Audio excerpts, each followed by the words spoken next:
The Girls Club, The Girls Club, The Girls Club, The Girls Club, The Girls Club, The Girls Club.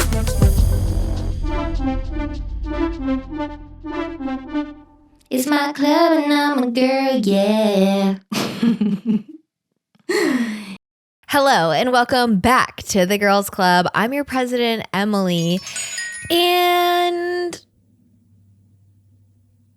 see, the way that I have that set up where it's like, hi, I'm blah, blah, blah, and I never know what to say next because this isn't like a cold open pod where I just like kind of say shit and then the thing starts. So it's like, I never know what to say. So have we killed enough time? What's up, y'all? Welcome back. Welcome back, y'all. How y'all doing? How's everybody doing today? Oh my God, I hope everybody is doing so good. I know I am. Today is going to be an awesome day. Today is gonna be the day that a day is a day today. Right now, today is a day and the day is whatever today. I know today is the day, today, about today.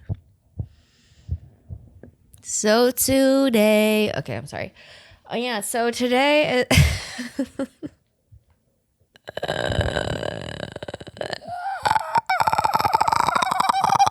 The Grudge movie I've never seen. Have you seen it? Do you like it? Let me know in the comments below. I hope everybody's doing good.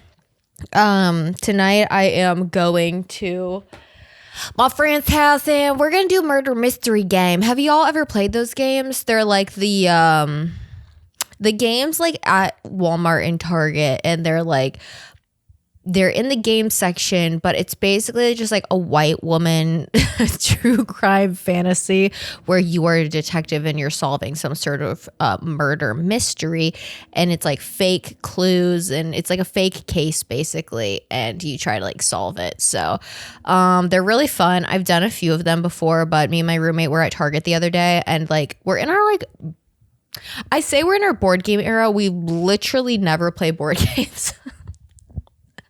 The thing about board games that's hard is you have to have like a good amount of people to like play a lot of board games. Unfortunately for me, I don't have a lot of people. It's like I'm missing the people part. It's like, yes, I love the games. I have the passion for games, for board games. I have the passion.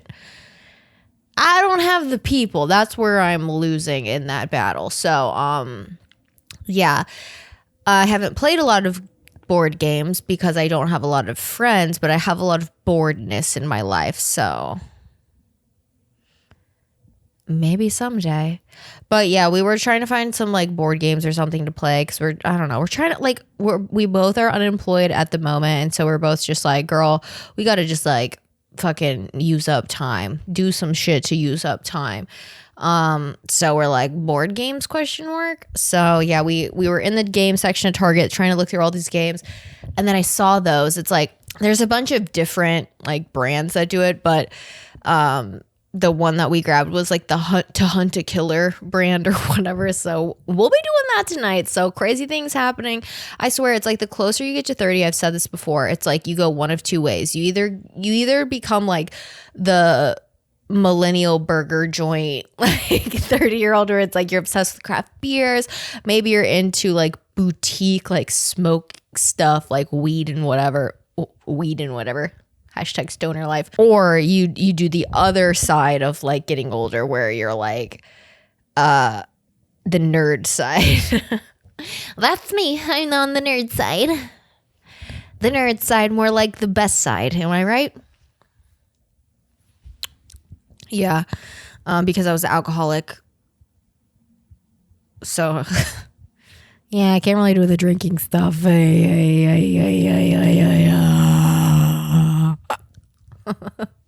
Can't do that. It doesn't sit right with me. On account of me being an alcoholic. This weekend, I went to, so me and the same group of girls, every weekend we do coffee, and it started off, it was just like we would go get coffee every weekend because my roommate was like a barista, and so we'd go to her coffee shop most of the time, but sometimes we'd go to other places and we'd go there and hang out while she would work because it's like we're girls and that's what we do. We support our girls. We support their passion. We go to their work. We hang out. We talk shit. We eat the food. We drink the drink. We have the fun. We do the thing. We do the that. Yeah, so we would go do that. And now that she doesn't work there anymore, we're going to other coffee places, but it's kind of turned more into like a breakfast thing. So we call it the Breakfast Club. Like it's like really cute and quirky and like not like other girls. But I've been having so much fun. It like, you know, that's something that's so important. The older that you get and the less human interaction you have outside of your colleagues, because it really gets to a point where you hit a certain age, and if you're single, like, and you're not like living with somebody, like the only like people interactions that you get are like your job, unless you like set aside time to do stuff with people. And it gets really hard because everybody gets busy, especially when people are in relationships. Dude, I swear to God, it's like people start dating people or people get married and it's like they don't do anything anymore. And like, no offense to y'all, but like we need to stop morphing into one being whenever people get in relationships. Like, you guys, it's okay to live separate lives. It's okay to like, you both do your own thing. I don't know why that has become the thing where it's like, maybe it's always been like that. I mean, for me, almost all of my friends who are in relationships or serious relationships, like, become this like being of one. And it's no offense, but it's like, it's no longer just like you guys are separate entities. You're like one thing and all of your interests intersect. But you guys have separate interests, but you don't do those anymore. Does that make sense?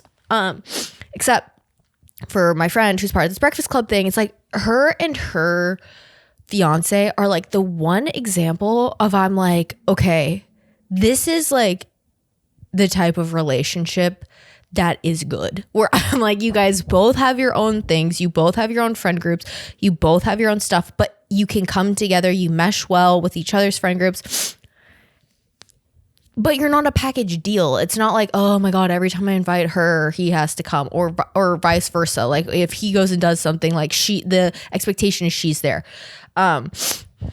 This was like a total side chick. Sorry, my nose is like running right now.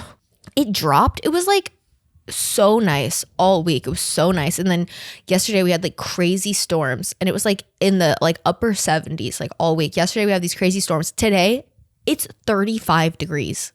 So my allergies and like, they just are going crazy. They're so confused. Like all these trees are blooming and now I'm like, it's going to get below freezing tonight. And I'm like, are you fucking kidding me? Like, is all this shit just going to freeze now? And God, fuck that groundhog. Seriously. Puxatawny. What's his name? Fucking bitch ass Phil or whatever the fuck. That's what I call him. Bitch ass Phil. Get your ass back underground and shut the fuck up. Ho, we don't. And why are we taking weather advice from a goddamn rodent? I'll never know. Anyway, so Puxatawny. Guggenflogen, like the fuck ass name. But anyways, so where was I going with all this? Oh, it's important to set time aside to like hang out with people, and you have to be intentional about it, because if not, like, the way you just will not hang out with people when you're an adult. It's so hard, especially once people get married and like have kids and shit. Like, girl, forget it. Like, you're seeing that friend like twice a year if you're fucking lucky. Like, love y'all down, but like, I never see y'all, I never hear from y'all, and that's fine. But like, life just gets hard. So with this group of friends, like, we've been really trying, especially since I'm about to move. It's like, girl, we got to hang out as much as possible. And it has been so amazing. It's like, I love seeing them. It makes my day. I feel like I have like a purpose for living. Like, it sounds so stupid, but I'm like, girl, this is what I live for. Like, I love these little hangouts and whatever, which is like a big reason why I started this whole thing to begin with. Cause it's like, I want to build community. I want to have like a consistent space where people can come hang out with their friends once a week and then dip and like go live their own lives and then come back and whatever. And so all of this being said, I'm getting to a point, I swear. I had this idea and I was like, I don't know how this would work. So this is where I'm going to need people's help. So if you are knowledgeable about any of this, please DM me, let me know. But in the past, I had one of the club members hit me up about like creating a Discord.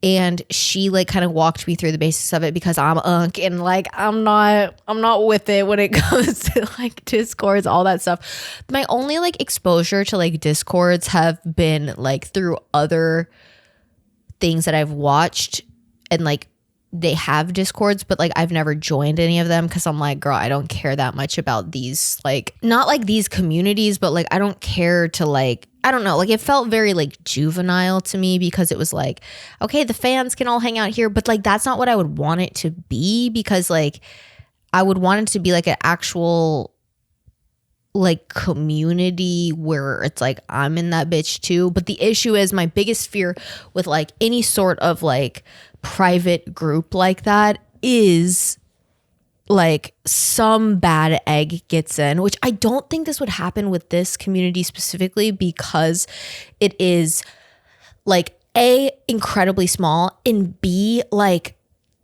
the shit I talk about, I don't think you're taking the time as like a hater to like show up and harass people, like, because I've never like put out like questionable vibes of like, what does she support? What does she like? It's very upfront. I mean, even the name of the club, the girls club, it's like, you know, this isn't a space for the fuckery, you know what I mean? So I don't know. So anyways, I was thinking, I'm loving my like weekly things with my girls. It's so much fun. It gives me something to look forward to. And I love doing this, but I want it to be more. I want it to be a actual space. And like, I love that it is entertainment, but I want it to be more than that. I want it to be something that like people can genuinely connect through, and it be like an actual safe space where people can make friends and meet people and whatever. So I need help with this though, because I don't know what I'm doing. I want to do some sort of like maybe monthly like game night thing, where this is where it's like, I'm so unk about this because I just don't know. I'm like, I guess we would create some sort of Discord and then find like an online gaming platform that we could all play together like once a month. It's like you log in, we all play this little thing, because in my head, I don't think this is going to be a ton of people, because like I'm thinking about like the amount of people that watch the videos and watch the podcast. Okay. Then you whittle that down to how many people are subscribed to the Instagram. Then you whittle that down to how many people actually interact with the Instagram, i.e. liking shit or DMing or swiping up on stories or answering the questions. I'm like, that number is pretty small. So I think realistically we could have like a small group of people once a month doing girls club game night. What do y'all think? Like, I think that would be so much fun. And like, I don't know, y'all know me, I talk about this all the time, and you probably don't even know what this is, but like I'm obsessed with this game, Blood on the Clock Tower. I watch it all the time. I literally follow like Blood on the Clock Tower creators. Like, it's just the best game fucking ever. It's the most inclusive community too. It's huge in the LGBTQIA space. It's huge in like like international, like it's just everywhere, like Australia, the UK, the US, like it really is like kind of like cross-culturally relevant in this like niche board game community. But I feel like that could be a game that would be really fun, because it's kind of like you can play it with a fuck ton of people, but you can also play it with like 5 people. There's also, we could do like trivia. We could do like, I don't know. I was just looking into like some of these like online games that you can play in groups like that. But let me know what you guys think and if you'd be interested, because I really do, especially with me moving and stuff. It's like, I want a way that I can continue to like maintain closeness with my friends. While also, you know, doing stuff that isn't super, like, it doesn't take a lot of effort, because I think that's what gets hard. It's like you get older and having like super high effort friendships is just unrealistic, because everybody's living their own life. Everybody is busy. Everybody has shit.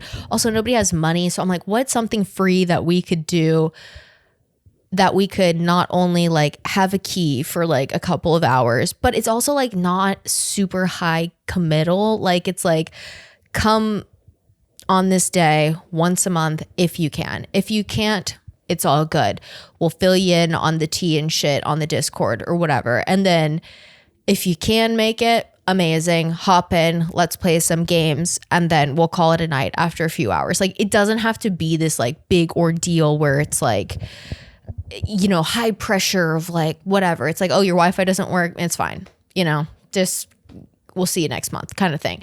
So I don't know, let me know if that's something that you'd be interested in, because I genuinely want to like foster true community. And I'm like, this is no cost, this is low effort, and I feel like it's accessible for like anybody who just has like Wi-Fi. And like I wouldn't be doing like a big like computer gaming, you need to download this like, you know, big setup to do it or whatever. It would be something very like low stakes, like download one app or whatever, you know. So yeah, that's just kind of, I've been thinking about that a lot recently, because it's something that I think would be fun for me and my friends to do.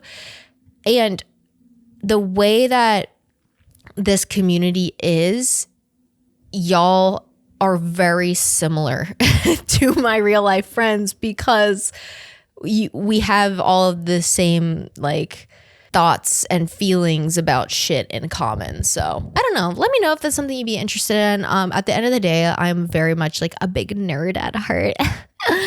But it's true, like I have so many like interests that I just like, I know I have in common with you guys. So I think it would be fun.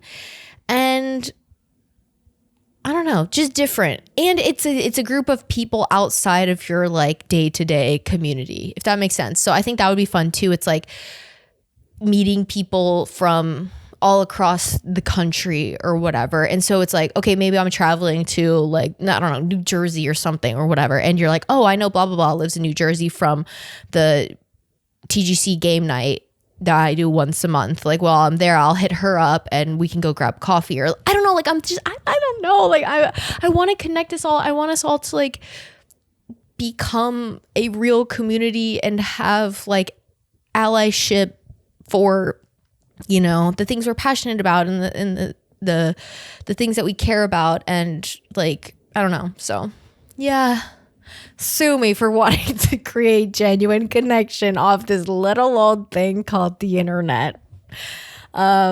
Yeah, so let me know if that sounds interesting to you. I think we could also do nights where it's like, it's not even like a game or anything. Like we could do like a talent show night. Like I think that would be so much fun. It's just a big like Discord call, and like everybody has like a like 2-minute slot, and it's like, do your talent, and it's just funny. Like, I don't know. I think that could be fun, because also there's a genuine talent in people, and they just don't have like when we become adults, we like run out of places to like perform or to do stuff. So like some people could have like a genuine talent, and other people's could be like silly, and they're like, oh yeah, I'll do impressions, and they're just bad, but like that's hilarious, and it's, oh god, it's so much fun. So let me know, because the thing is, it's like I kind of want it to feel like the vibe of a live stream without it being a live stream. You know, it's like I don't want it to be like me just sitting there talking to chat. I want to be actually talking to people, and like I want people to be talking to people. I don't want it to just be like me just like talking and people like thumbs upping what I say or commenting. I want it to like actually be just like open dialogue between people. So let me know if you're interested. So this is another thing I did this week. I'm getting back into colored pencil, and I drew this week. Look how cute this is. Isn't that adorable? Like, what the heck? So cute. The most frustrating part about colored pencil is it looks like shit for a really long time until it finally comes together, because you can't really like, you just have to keep putting down more and more and more and more and more color. And one bad habit I have when I'm using colored pencil is I guess I hold my pencil weird, and I like push it against some nerve on my thumb. So about 40 minutes in, my whole entire thumb is like pins and needles, and then it's like that for 2 days. So that was really fun. I forgot that I do that. And so yeah, but then I was like, I finished it and I was like, it needs something. So of course I bejeweled it. And I had a lot of restraint when doing this. I wanted to put so many more like rhinestones and shit on it, but I was like, no, girl, let the colored pencil shine. So yeah, it's cute. It's giving like my scene. It's giving like Phineas and Ferb art style. Like, I don't know. What I wanted to do was like draw my niece as like a teenager. She's 7, but I was like, what would she look like if she was a teenager? Like in my eyes, like as a cartoon teenager. And this is what I came up with. So yeah, it looks just like her. But yeah, I got some new colored pencils from this like secondhand art store yesterday, and I had a $5 discount there because I'm signed up for their rewards. So I literally got that, and then these 3 super fun fabrics. I have so much fabric because whenever I do like parties or whatever, my like the decor that I use, I don't ever buy like actual decorations. I just go to like craft stores, like the secondhand craft stores, and I just buy like random fabrics and like random things and like just kind of drape them and like lay them out and like, I don't know. So I got these 3 new fabrics, and oh my God, they're so fucking cute. They're so cute. They're like this like pink sequined fabric. And then I also got this like bright blue, kind of shiny. It's like almost like stretchy, like kind of like what a swimsuit would be made out of. And then I got this other like light pink, like iridescent, like kind of see-through fabric. And I was like, girl, for a mermaid birthday party, this would eat down like all these 3 together. Like, oh, so cute. So that's another thing, because it's like being unemployed. I'm like, what do I really want to do with my life? I have no idea. But something I love doing is like throwing parties and decorating for parties. So I keep just like accumulating that stuff. But the thing is, I don't sew any of it. So it's like just scrap fabric. So maybe someday I'll learn how to sew. I did used to take sewing classes when I was little for like a few months. Me and one of my friends took this sewing class. It was so fun. It was like this old house that was converted into like a multi-use like artistic studio kind of thing. And one of the weeks they would do this sewing class, and this lady would teach it. And we learned how to make like aprons and like doll clothes and stuff like that, like on sewing machines. But girl, I was so young. Like I was in like probably middle school, junior high. So I don't remember at all. But I need to relearn. Also, I need to relearn because clothing is so fucked up. Like I hate, especially as somebody who has like, I wouldn't say like a weird body, but like I don't have like a conventional, what is the conventional body, right? Like what does that even mean? I don't know.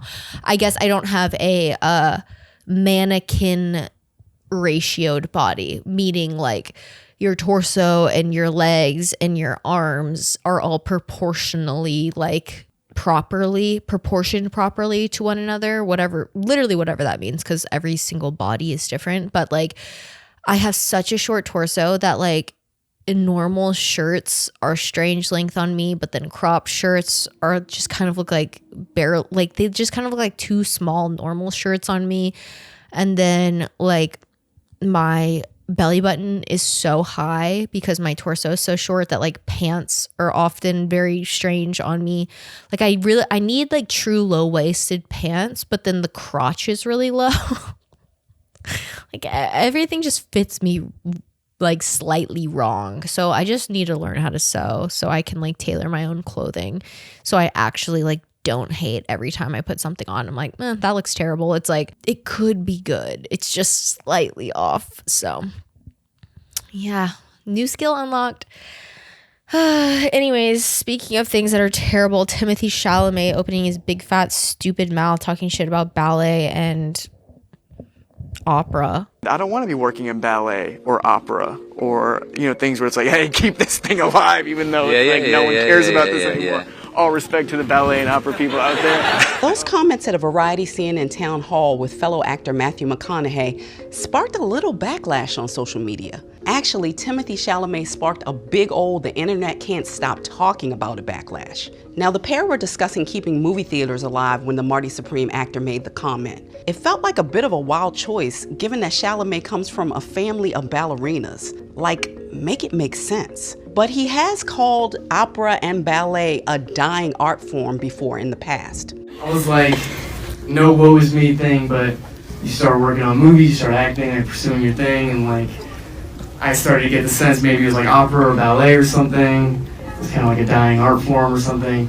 This time around, his opinion ignited pushback across the internet, from the classical arts industry to fellow actors like Whoopi Goldberg. When you crap on somebody else's art form, it doesn't feel good. Not everyone disagrees with Chalamet, however. A New York Times dance critic argued in an op-ed that the actor raised a valid question about the place of opera and ballet in mainstream culture.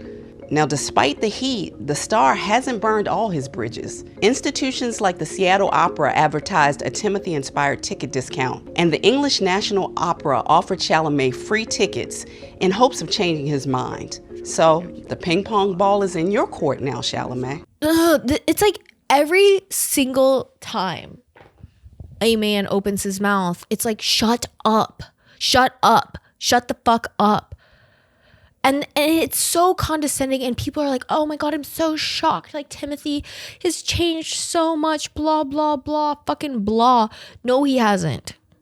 No, he hasn't. Everybody puts these fucking, like, skinny ass, like, anemic looking white man on this pedestal who like acted in like 2 indie films. They're like, oh my God, he's not like other guys. He's just so like, he's so female gaze coded, blah, blah, blah. He never was. He was just a skinny, like quirked up white boy who like had a chip on his shoulder because his mother and his sister are like famous ballerinas, and you know, he grew up in New York City and he went to this like acting school and like blah, blah, fucking blah. He was in like Little Women. He was in like all of these movies that like were so highly acclaimed by women because they were directed by women.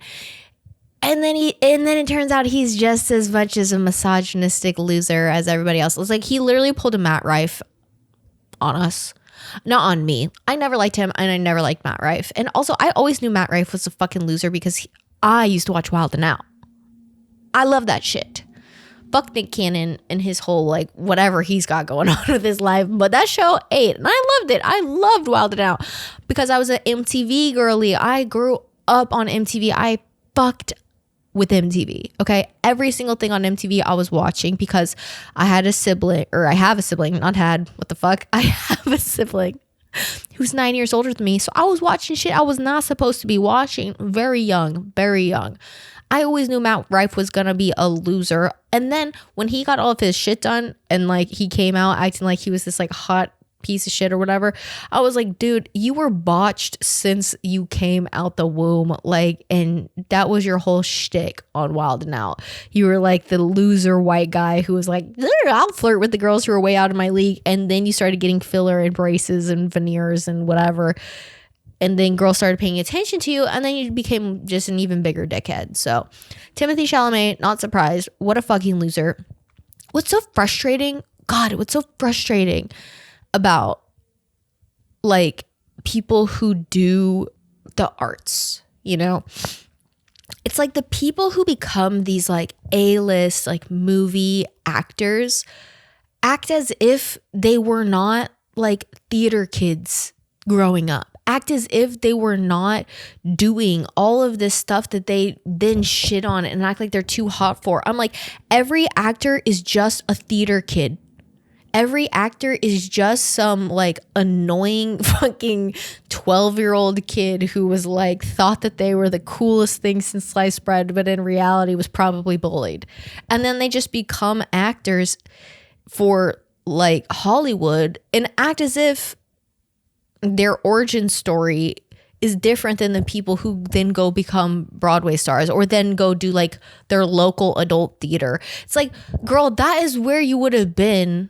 You would have been performing at your like local adult theater if you wouldn't have just like happened to make it or whatever, or you didn't know that person and you didn't like whatever. So it's just so fucking frustrating because it's like at the end of the day, all actors are the same And all people in the arts are the same in the sense that like the origin of that passion, the origin of that desire to like go into this as a career came from the same place.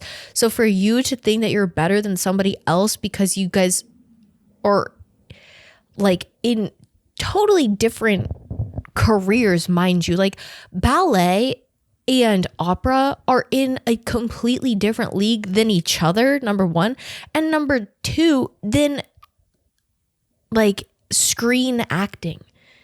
They're not comparable. Like movies and television are just a completely different form of entertainment than the ballet, than opera. Like it's something that was created for the like average Joe, like you and I, to like have access to and to be able to see for cheap and whatever. Where it's like ballet and opera were a form of entertainment and like still are for like very prestigious people. It's like very exclusive. It's very like, I mean, it's fucked up because it is like, it was literally made to keep like the poor people out. They're like, we don't want y'all here. It was made for the upper echelons of society. It was made for the royals. It was made for the monarchs. It was made for like the hoity-toities of the world to consume. And it still is like the barrier to entry for a like to go see a ballet. I mean, girl, it's like a couple $100 most of the time to like go to the ballet because it is a very prestigious thing to get to see. It's like, it's not every day that you get to go see somebody go do Swan Lake. Like it is very like maybe once in a lifetime kind of thing that you get to go see. The Nutcracker became very popularized. So that's a ballet that, I mean, a lot of people have seen, but outside of that, it is so rare that people have been to the ballet, you know?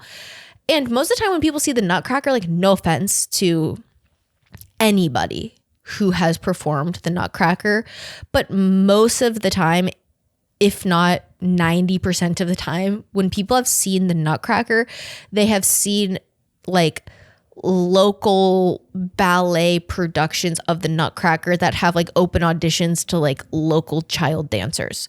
And they will have some like elite ballerinas and stuff in the show who play like the actual roles. But like the Nutcracker is kind of like a child's ballet that is made to kind of get dancers who are young interested in the idea of like turning ballet into like a career. You know, it's kind of like the gateway ballet for just normal dancers who might not be part of like a ballet school. So even the people who have seen the Nutcracker, it's like you have barely scratched the surface of like what a ballet is. Like that is very entry level like story that also everybody kind of knows because of its closeness with just like classic Christmas stories and things of that nature. And it has been made into actual like story and movie where it's like a lot of ballets like are not that. Like they don't ever become like a screen play, you know, it's just kind of exists as a ballet. Same with opera. All that to be said, it's like for him to be like, I didn't want to be part of a dying art form. Meanwhile, he is in movies which are like quite literally a dying art form. Like they are being replaced by fucking robots. Like, hello, we have AI actors, which was Matthew McConaughey in that conversation, like the whole point that he was making, which he's a sellout and a loser himself, Matthew McConaughey. Like talk about a fucking bozo in that space, whatever. But like for him to be like, oh yeah, you should fucking trademark your name in your copyright, your voice and all these things, because at the end of the day, like AI, like they're gonna use it so that way you can make money off of it and blah blah blah. It's like sometimes y'all need to take a step fucking back and realize that like you are playing to the capitalism of it all, and you've removed the art completely when you're talking about fucking monetizing your likeness for future movies and for future television and whatever. we've lost the fucking plot. You're talking about a dying art form. That's the definition, babe.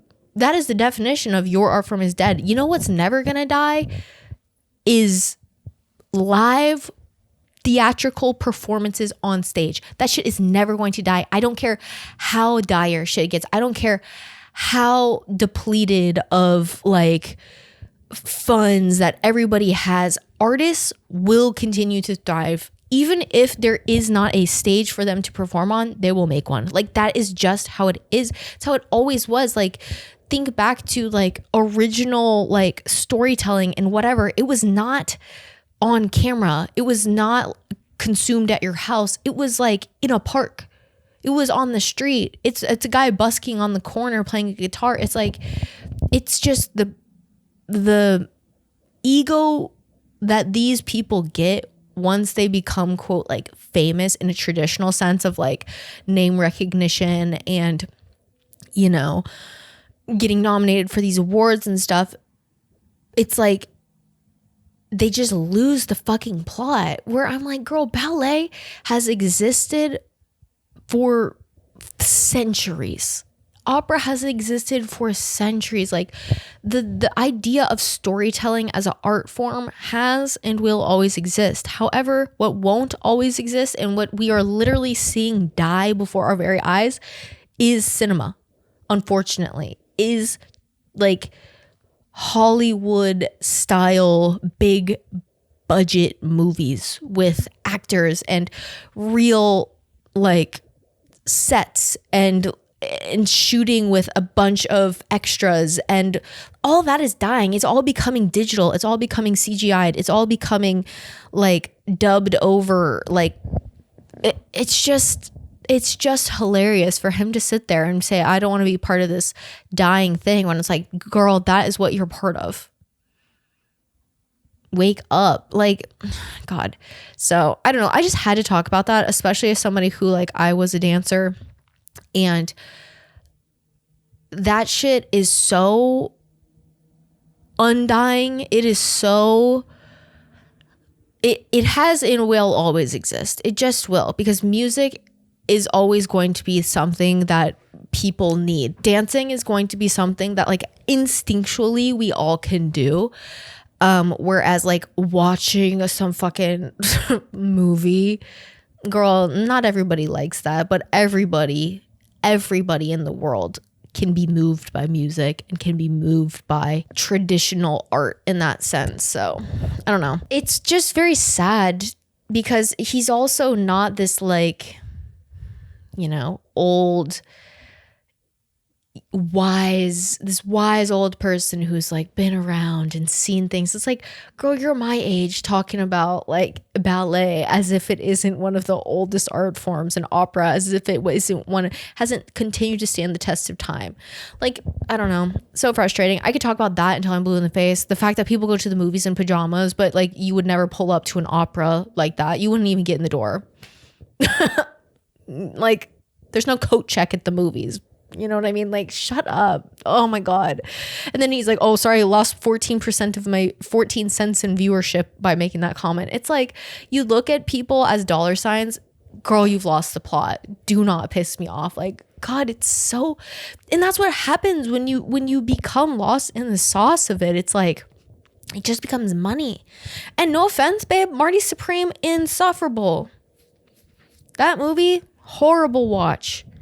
Was it a good movie? I guess. It was a terrible watch. The experience of watching that movie was frustrating. It was annoying. Every character in that movie sucked. Nobody was a good character. The writing was just annoying. It just felt like a emotional asshole whining for 2 hours. Like, that was the whole movie. Whew. Girl, I'm heated. Anyways, fuck. Like, I've never been a huge Timothée fan. I'm just never a fan of a man.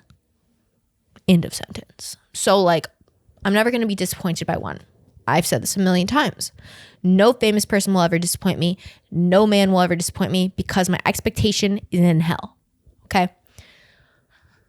But it's just further proof that, like, men just hate women because his mother and his sister are both and have both made careers out of an art form that he just shit on.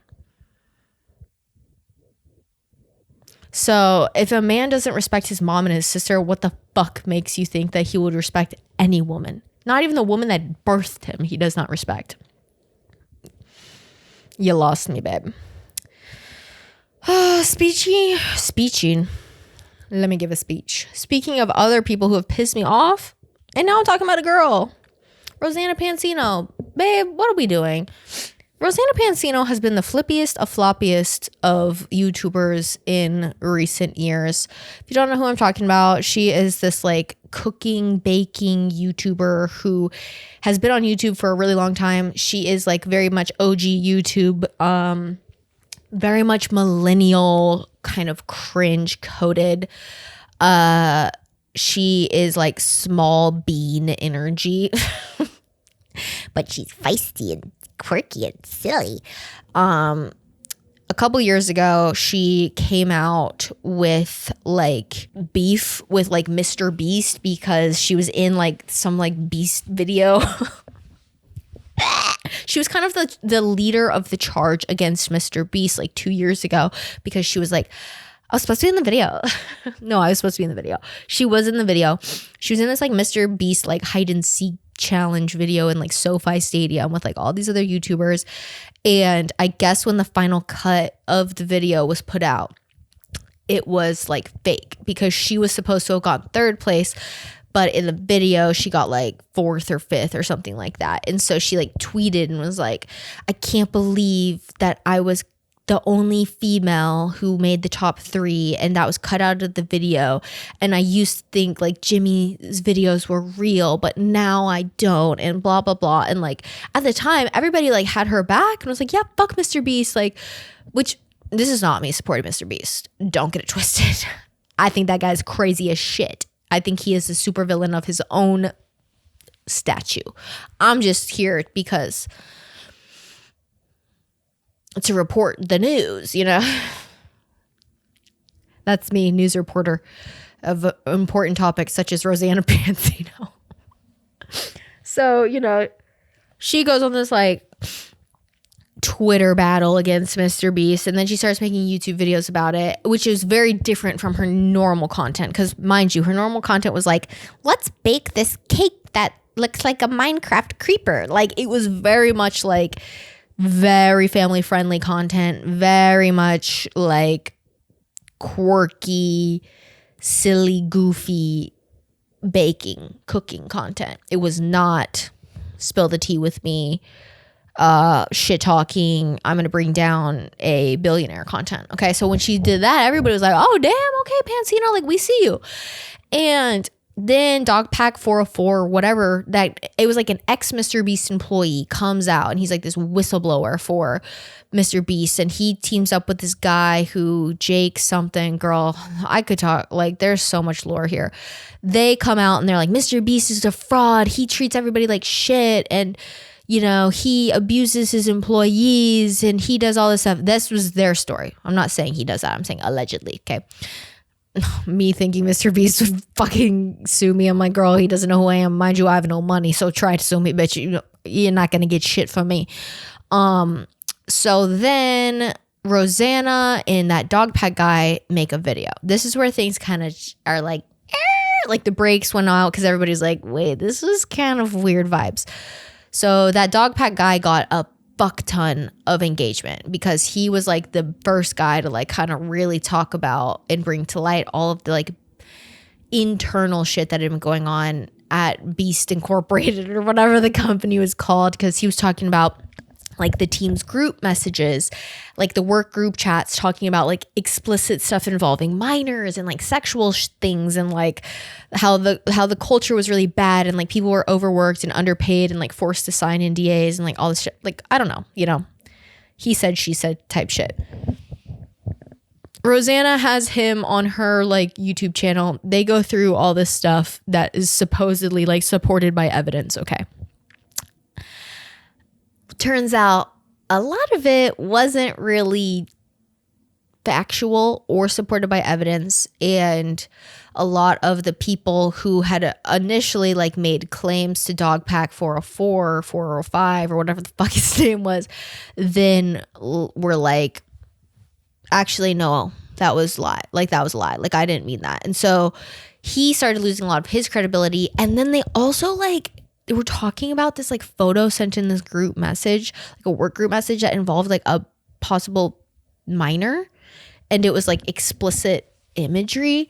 But in Rosanna Pansino's video, they were talking about it and like showed a photo, I think. Don't quote me on it. I think they showed the photo in the video. So everybody in the comments was like, yo, Rosanna, like, girl, what are we doing? Like, this is just as bad as that because you have this massive platform and you're possibly showing like child porn in video.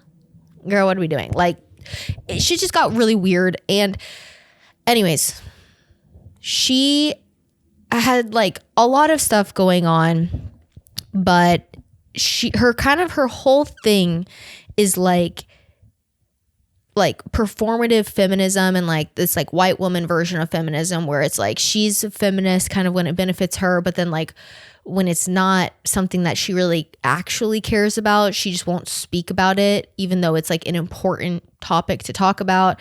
And then she kind of pulls the whole like, well, that's not what my content's about. And then it's like, but then it is about that sometimes when it benefits you. And she also was like friends with Jason Derulo, who's like a known like abuser, alleged sexual predator, whatever, and Diddy supporter, Diddy defender. Yikes. So people were like, girl, it's kind of hard to like take you seriously when you're kind of just like all over the place on all your shit. And then my favorite little drama YouTuber, Adam McIntyre, my love, I love him. He's everything. I'm a mucker. Him and Rosanna got close, but before they got close, he kind of like didn't really love Rosanna because I'm so sorry. Me talking about this, you guys are probably like, what the fuck? Like trying to take notes of everything because it's all over the place. But it's like, I'm remembering as I'm telling the story, the important parts. So she and Adam didn't really fuck with each other because at the time, her and Colleen Ballinger, Miranda Sings, remember Toxic Gossip Train ukulele video lady, she and Colleen were friends. And then when all this stuff came out that Adam McIntyre like talked about in regards to Colleen, about Colleen sending explicit photos of like Trisha Paytas to minors and sending Adam, who was a minor at the time, her like underwear and bra and shit. Like Rosanna then like kind of was forced because if she didn't acknowledge it, people were like, girl, fuck you. We're not supporting you unless you like say something. She was like, she said some comment about like the Colleen stuff and was like, I had no idea, blah, blah, blah. Like, I'm sure, you know, there's two sides to every story kind of thing. And people were like, what do you mean? There's not two sides to every story when it comes to a fucking weirdo predator freak. Like there's one side and that is the victim side and everybody else can fucking shut the fuck up because I don't need to hear your reasoning behind DMing minors pictures of like an adult woman without her consent, and for sure without theirs because they cannot give consent because they're minors. Like, you know what I mean? Like there was just, I don't know, she was weird. So then Adam was like, I don't really fuck with Rosanna, but then him and Rosanna kind of like amended things. Rosanna apologized, Adam apologized, they became friends. Adam goes on her podcast, they kind of patched things up. Okay, we're back to present day. Rosanna and Adam had been friends. And then, okay, I guess this is important too. God, sorry. So H3, Ethan Klein's production company, was employing a girl named Olivia. Olivia was under a lot of heat from the internet because she had like presented herself as this very like woke, intelligent, like feminist person, but then was still actively working for H3, where Ethan Klein, the whole shit with all of his pedo troll, like the pedo troll shit came out with his like Reddit account where he was like talking about like killing kids and sexually assaulting his own children and like poop stuff and like all that shit. And then he's just like actively like a horrendous human being and is just terrible. So people were like, kind of with Olivia, we're like, girl, what are you doing? Like, you need to get out of there. This guy sucks. And you're kind of fake if you say that you care about all these things, but then like actively work for a guy who like treats people like shit, is like pro-Israel, like all this stuff. So Adam and Olivia were friends, but then Adam literally was like, I can't be friends with you anymore if you're gonna, support this guy and whatever. And so he distanced himself and was very open to Rosanna about all this because he viewed Rosanna very much as like a, not like maternal figure at all, but I would say like a trusted, person in this industry, like somebody who has like, she's been here for a long fucking time. She has kind of been a very much OG in the space. She's collabed with a lot of people and she has moved throughout the space, even into like traditional media. Like she had her own like TV shows and she has like helped produce like really big like YouTube things such as like Escape the Night and stuff like that with like Joey Graceffa and like was part of that. I mean, she was part of like the Mr. Beast stuff. So like she is very much like connected. And so for Adam, it was like somebody who he like very much respected. And especially after she like apologized and, he felt like there was a legitimate friendship there and confided in her with a lot of the stuff about the H3 because the H3 fans hate Adam. Like they hate him because Ethan hates him because Ethan is a freak and like just targets and harasses anybody who disagrees with him and his horrendous takes. So, which I've literally been on the receiving end of that and I'm like nobody, but like the H3 fans will find my shit and like comment mean stuff and DM me horrible things and whatever. And I'm like, girl, I'm no one. Like, go get a job. Like, go do something better with your life than harass me. Like, girl, what are we doing? So I guess like a couple weeks ago, Rosanna posts on Twitter or something that she's announcing season 2 of her podcast.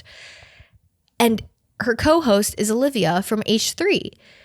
And basically the whole internet is like, girl, what are you doing? Like, why are you associating yourself with H3 and Ethan Klein and all these people? And then like Olivia's like, I haven't been at H3 in 6 months, blah, blah, blah. Like, I'm not associated with them anymore. And then Adam tweets at Olivia and is like, I haven't been there in 6 months. And then like posts a photo of a screenshot of a YouTube video. And she was in a video a month ago and was like, hasn't been there in 6 months. Okay.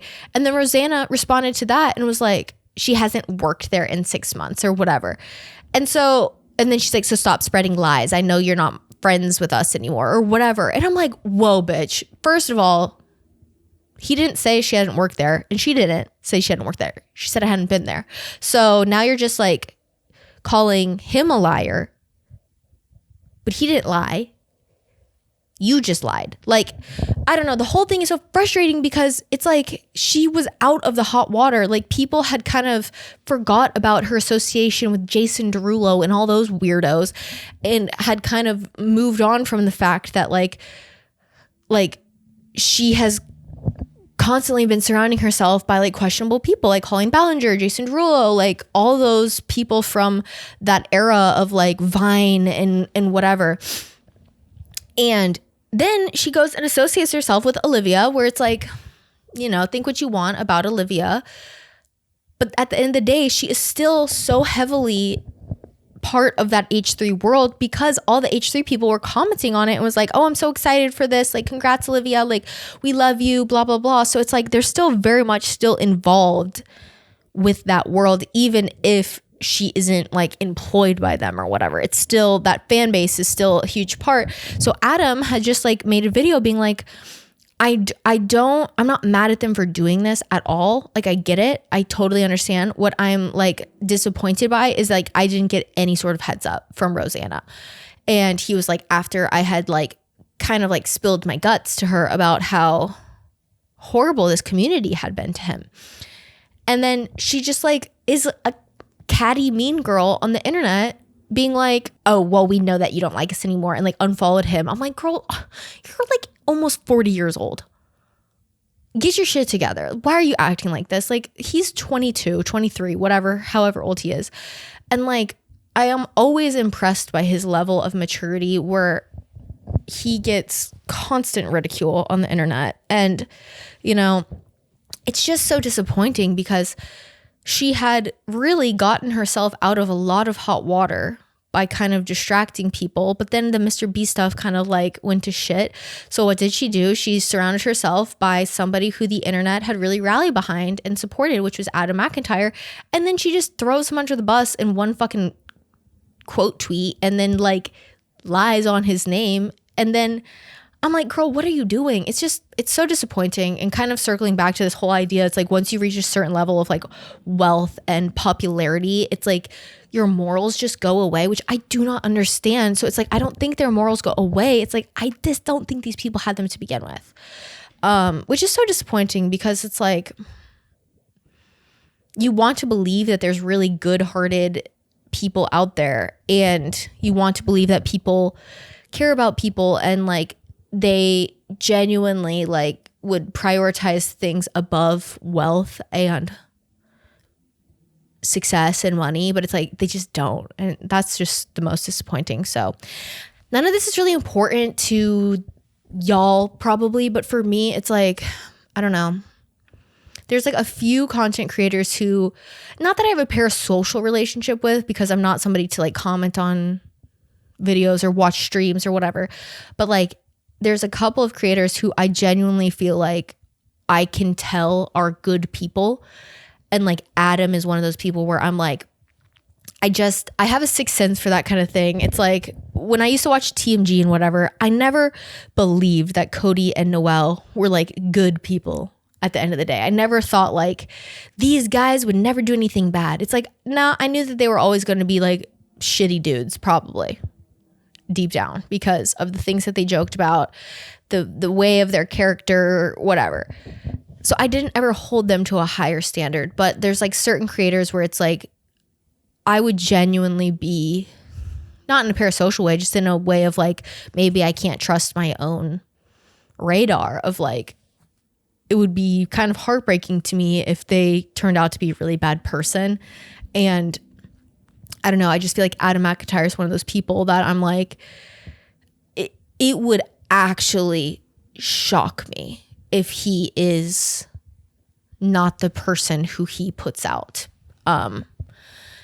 So I just felt bad for him because he's constantly getting like shit on the internet by all these like people who are older than him and who know better and who are just like, I don't know. It's like, is this what you really want to do with your life? Really? Like, I don't know. So anyways, I just wanted to talk about that because I keep seeing it on my YouTube. I saw Paige Christie talk about it in her video, which love her. And it's just disappointing because it's like, I don't know. So I shit on men, so I had to shit on a woman too. So now it's equal. I'm a Libra, so I'm all about balance. Okay, last thing let's talk about in the spirit of honor, barely know her, in the spirit of the board game, TGC game night. I asked you guys, because I want to see like, do people even like games, or am I barking up the wrong tree, you know? So I asked you guys like, what's your favorite board games? So let's see what y'all said. Trivia Pursuit. Yep. I've never played that game, but I watched Smosh play it a lot. So I think I would really like it. Catan. That's another game I've never played, but I know people who like their families are obsessed with Catan. Like they grew up playing it. They love it. I'm pretty sure that's like a long game, right? Like it takes a while. Is it an RPG or is it just like, is it kind of like Risk, or is it more of like an RPG? I don't know. I'll have to look into it. My family's go-to is always Clue. Clue is so good. That's why I literally think like people would really love Blood on the Clock Tower. If they like Clue, they like murder mystery type games. I'm like, y'all would love Blood on the Clock Tower. Like watch videos of it. Watch Blood on the Clock Tower's YouTube. Watch Arif A's YouTube. Watch Patter's. Watch No Rose Barred. No rolls barred. Oh my God, I'm like slurring my words. Watch Blampco, all amazing board game YouTubers. Rummy Cub, not familiar. I know like Gen Rummy, but don't know that. Pictionary and Spoons. Pictionary's fun. Oh my God, we could play Gartic Phone. We could play that online, right? Have y'all ever played that? It's like you get a prompt, you have to draw it, and then it goes to the next person, and they have to try to figure out what the prompt was from your drawing. And then it's kind of like Telephone, the game of Telephone, but with drawing, and it's so funny. Board games, Wingspan, I've never heard of that. And card games, Speed. I feel like, okay, so I'm not super well versed in card games, but there was like a time where like at my job that I got laid off from, we had this group and we'd play board games and card games like once a month, and I think we played Speed once, but I don't really remember it. Candyland, girl, you need to play that game again. That game sucks. That game sucks. It is so boring. I love the nostalgia of it. Like I love the map. I love like all of the animation. The game itself is terrible. I played that with my nieces like a few months ago. I was like, girl, this is the most boring game of my life. But when I was a kid, that was my favorite game. It's so boring. Card game, Spoons, Ride the Bus. That drinking game. Yes. And then, or Egyptian Rap Slaps.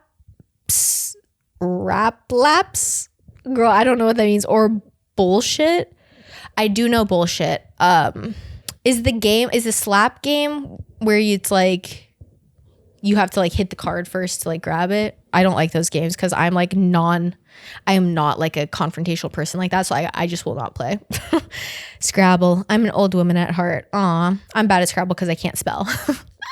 Really bad at that game. But anyways, love you guys so much. I hope that everybody has a lovely weekend. Be safe, have fun, and I will see you in next week's club meeting. And if you are interested in a game night once a month, being part of a Discord, let me know. And if you have any knowledge about that, I know in the past I've had club members reach out to me about getting a Discord started. I'm very interested in doing so. So let me know so we can hopefully make this happen. I think it would be so much fun, and I just want to interact with everybody and play fun games and build community. So yeah, DM me or comment on the video, whatever. Anyways, love you. See you in next week's club meeting. Bye.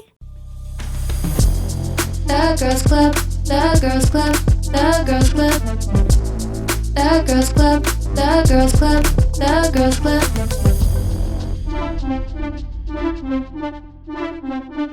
It's my club and I'm a girl, yeah.